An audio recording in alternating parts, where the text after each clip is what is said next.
ProKids Cars and Bikes உங்கள் செல்ல குழந்தைகளுக்கு லேட்டஸ்ட் ரைடன்ஸ் வாங்கணும்னாலும் இல்ல ஆல்ரெடி வாங்கிய கார் ஆர் பைக்ஸ் ரிப்பேர் பண்ணணும்னாலும் நீங்க கால் பண்ண உடனே உங்க வீட்டுக்கே வந்து ரிப்பேர் செய்வாங்க. உங்கள் குழந்தைகளுக்கு மகிழ்ச்சியை தொடர்ந்து தர உடனே கால் பண்ணுங்க ProKids Cars and Bikes. Friends, நம்ம இப்போ எங்கே கிளம்பிட்டு இருக்கோம் அப்படின்னா ஜெகதீஷ் டெம்பிள் அப்படின்னு சொல்லிட்டு one of the oldest temple in India. அந்த டெம்பிளுக்கு தான் போயிட்டு இருக்கோம். ஸோ ரேபிடோ புக் பண்ணியிருக்கேன். ஸோ இன்னைக்கு முடிஞ்ச வரைக்கும் எந்தெந்த ஏரியாலாம் கவர் பண்ணுவோம் பார்ப்போம். கிடைக்கிற டைமில் கவர் பண்ணிட்டு அங்கேருந்து அப்படி கிளம்ப வேண்டியது.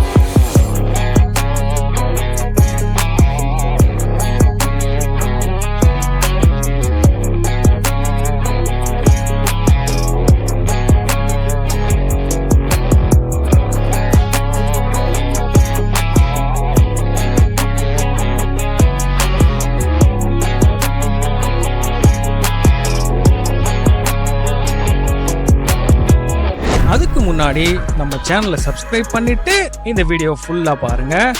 Welcome to. இப்போ நான் ராஜஸ்தானில் இருக்கக்கூடிய பியூட்டிஃபுல்லான சிட்டியான உதய்பூரில் தான் இருக்கேன். இந்த சிட்டியில நீங்கள் சுற்றி பார்க்கணும் அப்படின்னா, இன்கேஸ் நீங்கள் சோலோ ட்ரிப் வரீங்க அப்படின்னா ரேபிடோ பைக் புக் பண்ணிக்கோங்க. இல்லை ஃபேமிலியாக வரீங்க அப்படின்னா ரேபிடோவில் ஆட்டோ புக் பண்ணிக்கோங்க. அதுதான் ஒரு பெஸ்ட்டான சாய்ஸ். ஏன் அப்படின்னா இந்த ஊருக்குள்ளே நம்ம போகக்கூடிய இடங்கள் எல்லாமே சின்ன சின்ன ஸ்ட்ரீட்டாக இருக்கும். அதுக்குள்ளே நம்ம கார் புக் பண்ணி போகிறது அப்படின்றது ரொம்ப டஃப்பான ஒரு விஷயமா இருக்கும். நம்ம ஆல்மோஸ்ட் ஜெகதீஷ் டெம்பிள் வந்து ரீச் ஆகிட்டோம். இந்த வழியில் போகும்போதே நீங்கள் நிறைய ஃபாரினர்ஸை லெஃப்ட் ரைட்டில் பார்க்கலாம். அவங்களும் வந்து ஹோட்டல்லேருந்து காரை முனையிலே நிறுத்திட்டு அங்கிருந்து நடந்து வர ஆரம்பிச்சிருவாங்க. அந்த மாதிரி தான் நான் போகும்போது எனக்கு முன்னாடி இந்த ஜெர்மன்ல இருந்து வந்த ஃபாரினர்ஸ் எல்லாமே பேட்சா போயிட்டு இருந்தாங்க.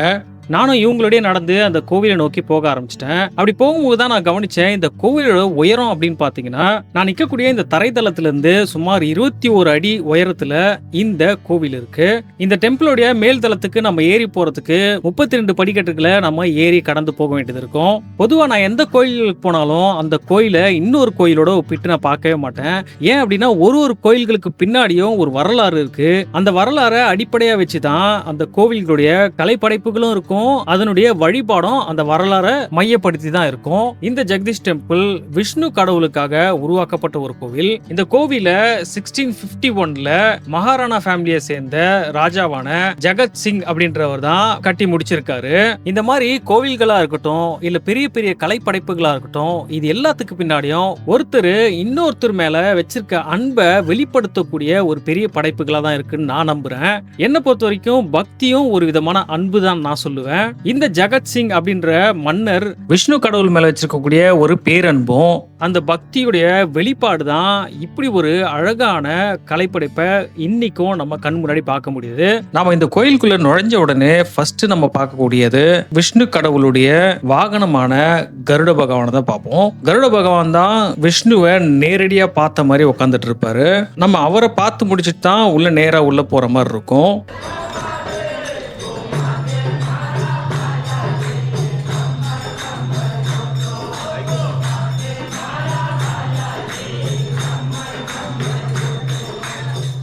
இப்படி பக்தர்கள் விஷ்ணு கடவுள் மேல பாடல்களை பாடிக்கிட்டும் பூஜைகளை பண்ணிக்கிட்டும் எப்பவுமே சிறப்பான ஒரு கோயிலா இருக்கும். இப்படி நான் உள்ள போன நேரம் ரொம்பவும் சிறப்பான ஒரு நேரமா இருந்தது.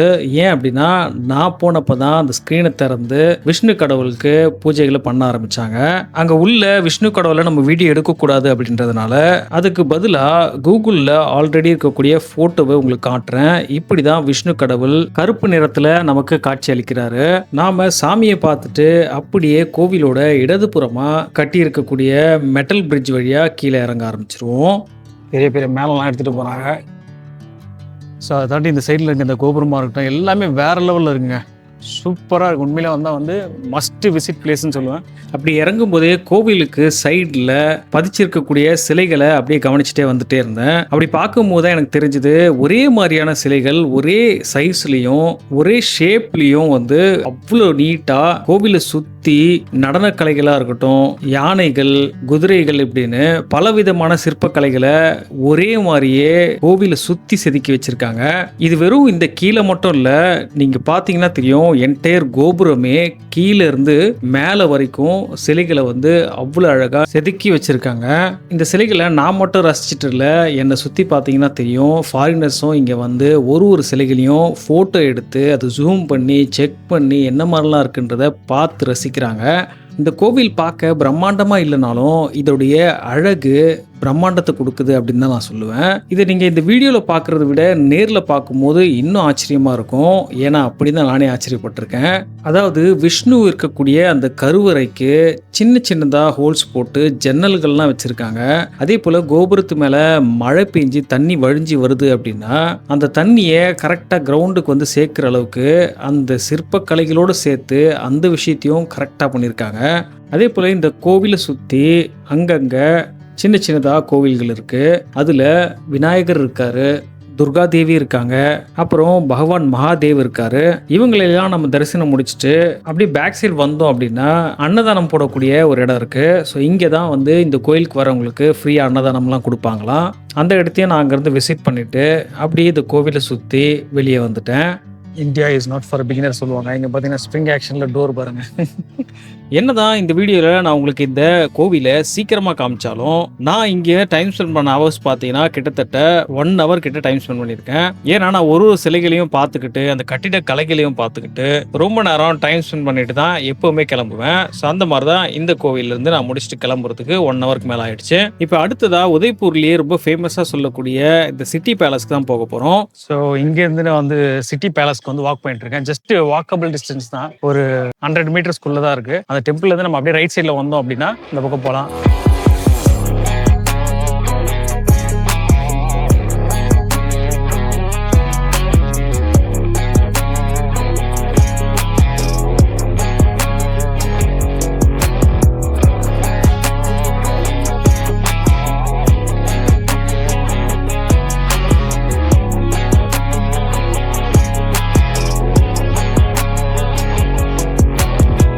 நம்ம வந்தாச்சு, இதுதான் சிட்டி பேலஸ்.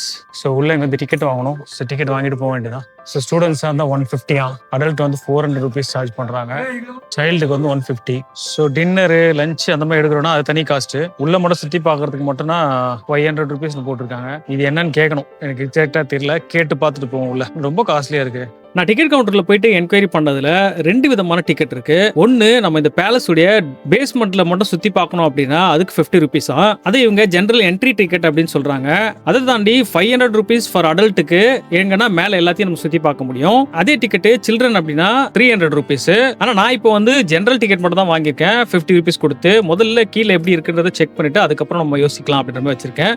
ஏன்னா உள்ளே ஒரு டிக்கெட் கவுண்டர் இருக்கா, அங்கே போய் வேணும்னாலும் வாங்கிக்கலாம் அப்படின்னு சொல்லிட்டாங்க. வாங்க உள்ள போவோம். ஸோ இதுதான் என்ட்ரன்ஸ். இந்த என்ட்ரன்ஸ் உள்ள நுழையும் போதே கேட்ல செக்யூரிட்டி இருப்பாங்க. அவங்க கிட்ட நம்ம டிக்கெட் காமிச்சிட்டு என்ட்ரி ஆக வேண்டியதுதான். இப்போ நம்ம இந்த பேலஸ்குள்ள நுழைஞ்சிருக்க கேட்டு செகண்ட் கேட்டு, அதாவது பேக் சைடில் இருக்கக்கூடிய கேட்டு. இது தாண்டி மெயின் கேட் ஒன்று இருக்கு. அந்த கேட்ல தான் நமக்கு எலக்ட்ரிக் கார்லேருந்து ட்ரெயின்லேருந்து எல்லா ஃபெசிலிட்டிஸும் நமக்குள்ள டிராவல் பண்ணி வரதுக்கான ஆப்ஷன்ஸ் எல்லாமே இருக்கு. நம்ம ஜெகதீஷ் டெம்பிளை பார்த்துட்டு ரிட்டர்ன் இந்த வழியே வரதுனால இந்த பேக் சைடு என்ட்ரி தான் ஈஸியான வழி, ஷார்ட்டான வழியும் கூட. இந்த என்ட்ரன்ஸ் கேட்டு இன்னும் கூட அந்த பழமை மாறாம அந்த ராஜாக்கள் காலத்தில் எப்படி இருந்ததோ அப்படியே அந்த லைட்டிங்கு, அந்த ஆர்ச் எல்லாமே அப்படியே வச்சிருக்காங்க. எப்பவுமே பேலஸை பொறுத்த வரைக்கும் நம்ம நுழைவாயில், அதாவது என்ட்ரன்ஸ்ல நுழையும் போதே அதோடைய டெக்கரேஷன், அதோடைய பிரம்மாண்டமே வந்து அந்த மன்னர் எந்த அளவுக்கு ரிச்சா வாழ்ந்திருக்காரு அப்படின்றது நமக்கு அங்கேயே தெரிய வந்துடும். இன்னும் ஒரு சில பேலஸ்லாம் பாத்தீங்கன்னா ஒரு கேட் இல்லாம இன்னும் 2-3 கேட்டை நம்ம கடந்து போற மாதிரிலாம் வச்சிருப்பாங்க. அந்த மாதிரி இருக்க பேலஸ்லாம் வந்து இன்னும் அவங்களுடைய செக்யூரிட்டி வந்து எந்த அளவுக்கு ஸ்ட்ராங்கா இருக்கு அப்படின்றதையும் நம்ம புரிஞ்சிக்க முடியும். அந்த விதத்துல நம்ம உள்ள நுழைஞ்ச உடனே நம்ம பார்க்கக்கூடியது பேலஸுடைய பிரம்மாண்டமான சைடு வியூ தான். இந்த பேலஸுடைய லுக்கே பாத்தீங்க அப்படின்னா ஒரு ஷிப் மாதிரியான ஒரு கன்ஸ்ட்ரக்ஷன்ல இருக்கும். இதை நம்ம சைட் வியூல இருந்து பார்த்தாலோ இல்ல கீழ இருந்து பார்த்தாலோ தெரியாது. ஏரியல் வியூல ஒரு ட்ரோன் ஷாட்ல பார்க்கும்போது தான் தெரியும். முன்னாடி போர்ஷன் ஒரு ஷிப் மாதிரியான ஒரு ஷார்ப்பான ஒரு போர்ஷன்ல இருக்கும். அடுத்தடுத்து 3 செக்ஷனா பிரிச்சு இதை கன்ஸ்ட்ரக்ட் பண்ணி வச்சிருக்காங்க. இந்த பேலஸ் உடைய ஃப்ரண்ட் ஃபேஸ இப்போ ஹோட்டல் ஆகவும், செகண்ட் ஃபேஸ் அண்ட் தேர்ட் ஃபேஸை வந்து மியூசியமாவும் யூஸ் பண்ணிட்டு இருக்காங்க. இப்போ நம்ம வந்து second phase and third face மட்டும் தான் ஆக்சஸ் பண்ண முடியும். அங்கதான் இப்போ போயிட்டு இருக்கோம். இதுதான் அந்த பேலஸ்க்கு போகக்கூடிய ஒரு என்ட்ரி கேட்டு. இந்த என்ட்ரி கேட்டுடைய உயரம் அப்படின்னு பார்த்தீங்கன்னா கிட்டத்தட்ட 30 அடிக்கு மேலே இருக்கு.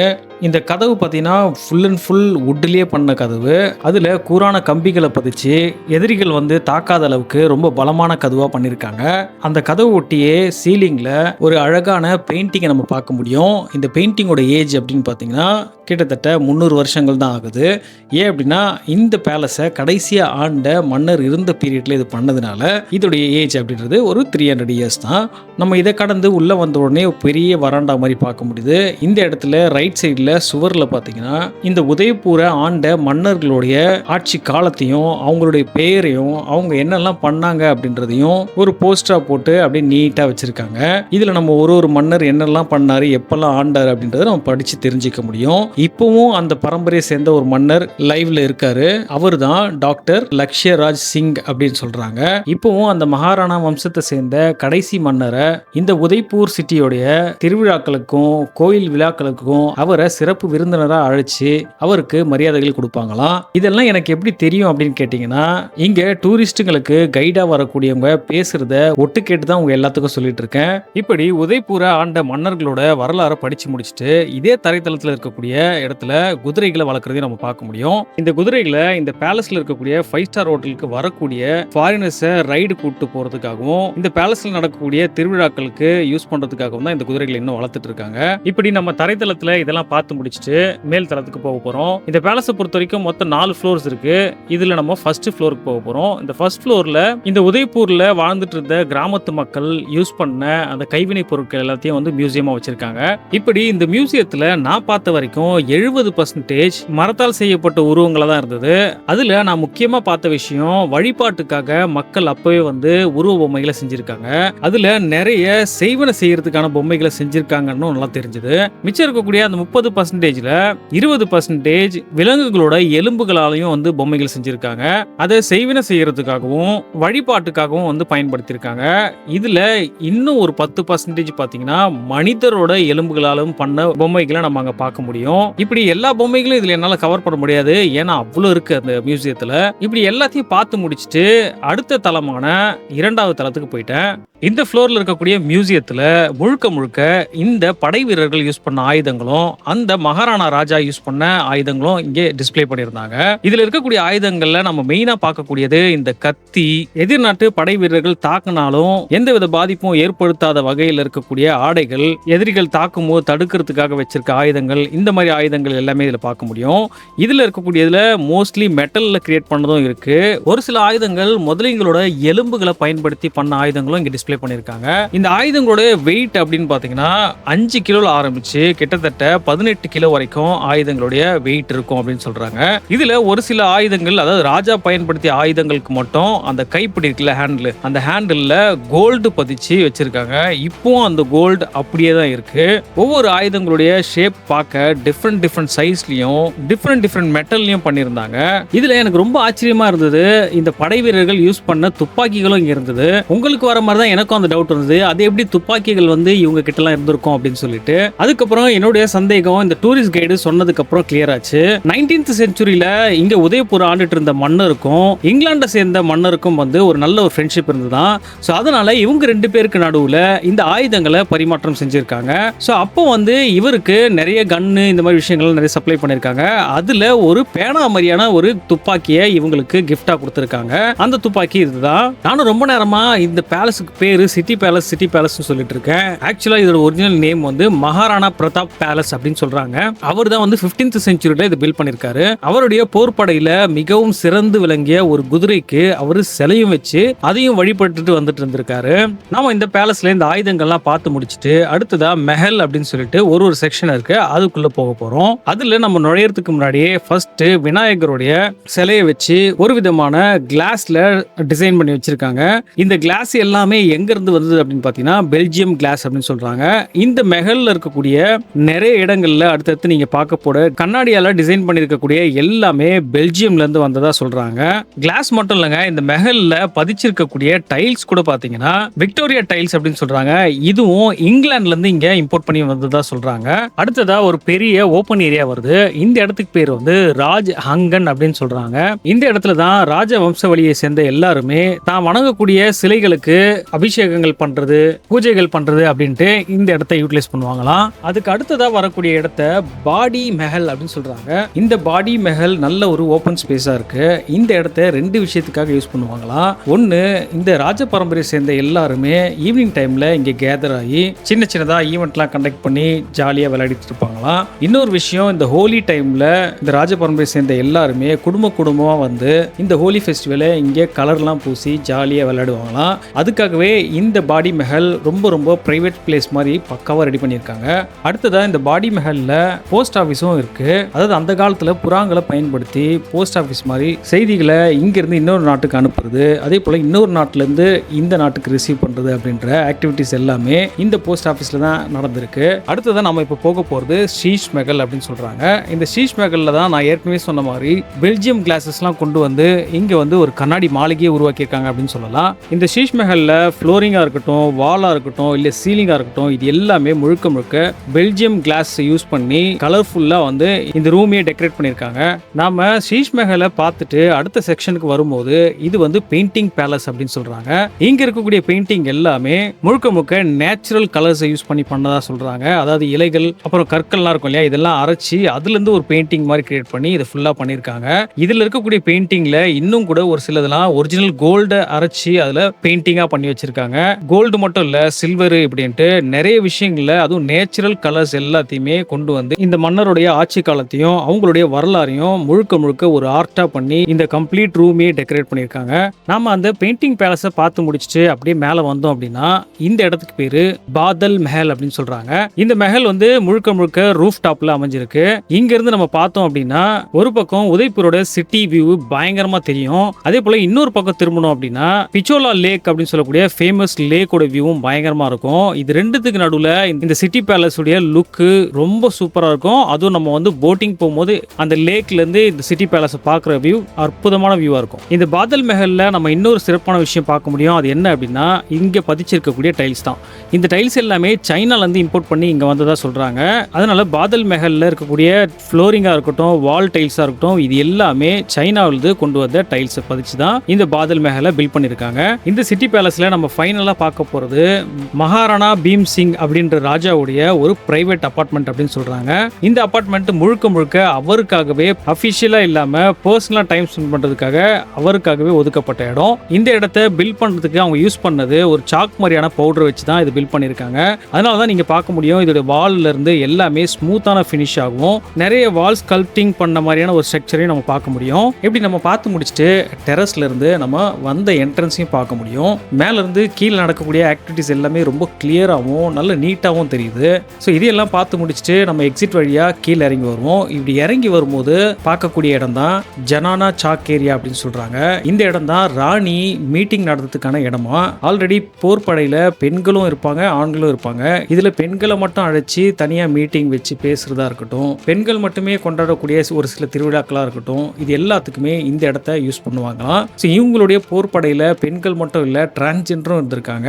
அவங்களுக்கான ஆடைகளையும் இங்க மியூசியம்ல நமக்கு காமிச்சிருக்காங்க. இது எல்லாத்தையும் நம்ம பார்த்து முடிச்சுட்டு அப்படியே எக்ஸிட் வழியா வெளியே வரும்போது இந்த ராஜ வம்சத்தை சேர்ந்த ராயல் ஃபேமிலி எல்லாருமே யூஸ் பண்ணக்கூடிய சேரு, பெட்டு, பல்லாக்கு, பூஜைகளுக்கு பயன்படுத்திய பாத்திரம் இப்படின்னு எல்லாத்தையுமே அங்க டிஸ்பிளே வச்சிருக்காங்க. இது எல்லாத்தையும் பார்த்து முடிச்சுட்டு நம்ம எக்ஸிட் வழியா வெளியே வர வேண்டியதுதான். இந்த எக்ஸிட் வழி நம்மளை எங்க கொண்டு போகும் அப்படின்னா பின்னாடி இருக்கக்கூடிய பிச்சோலா லேக்கு தான் கொண்டு போகும். இந்த பிச்சோலா லேக் வந்து ரொம்ப பெரிய லேக்கு, ரொம்ப அழகான லேக்கும் கூட. இதுக்கு முன்னாடி எபிசோட்ல நான் ஃபத்தே சாகர் லேக்கை பத்தி காமிச்சிருப்பேன். இந்த எபிசோட்ல நம்ம இந்த பிச்சோலா லேக்கை பத்தி உங்களுக்கு ஷோ பண்ண முடியாது. ஏன்னா ஆல்ரெடி உங்களோட டைம்ல நிறைய டைம் நான் எடுத்துட்டேன். நம்மளுடைய நெக்ஸ்ட் எபிசோட்ல இந்த பிச்சோலா லேக்கையும் கர்ணி மாதா டெம்பிளையும் வந்து ஒரே வீடியோவாக கவர் பண்ணி உங்களுக்காக போடுறேன். ஐ ஹோப் நான் இந்த வீடியோவில் உங்களுக்கு நிறைய யூஸ்ஃபுல்லான இன்ஃபர்மேஷன் கொடுத்துருப்பேன்னு நம்புகிறேன். இதே போல் இன்னொரு இன்ட்ரெஸ்டிங்கான வீடியோவில் மீட் பண்ணுறேன். உங்கள் எல்லாருக்கூடையும் பாய் பாய்.